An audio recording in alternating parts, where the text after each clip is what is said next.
বর্তমান প্রেক্ষাপটে আপনারা দেখেছেন ডিজেলের একটা সংকটের একটা তৈরি হয়েছে, মানুষের মধ্যে একটা হয়েছে, যার প্রেক্ষাপটে আমরা বিভিন্ন তেলের পাম্পগুলো পরিদর্শন করতেছি যাতে অবৈধ মজুদ কেউ না করে কৃত্রিম সংকট তৈরি করতে না পারে, সাধারণ মানুষকে জিম্মি করতে না পারে।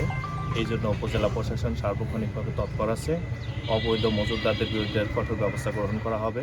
এবং আপনারা এটাও দেখেছেন, আমরা ডিপোতে কথা বলেছি, ডিপোর ইনচার্জকে আমরা আমাদের এই সালথার বিষয় যে এখন কৃষি সিজন, এখন পাটের সিজন, ধানের সিজন, এই এলাকা যে পাট অধ্যুষিত এলাকা, যাতে একটু এক্সট্রা কনসেন্ট্রেশন দেয়, যাতে আমরা একটু তেলের বরাদ্দ বেশি পাই। ফারুক সাহেব বলছেন যে আমাদের এই ক্ষেত্রে ডিপো ইনচার্জে সে আমাদের এই বিষয়ে গুরুত্ব দিবে, এবং আমি যে দীপক বাবুকে বলেছি সে ওইখানে আমরা একটা চিঠিও দিচ্ছি যাতে আমাদের এই কৃষির যে এই মুহূর্ত সেইটা আমরা পার করতে পারি।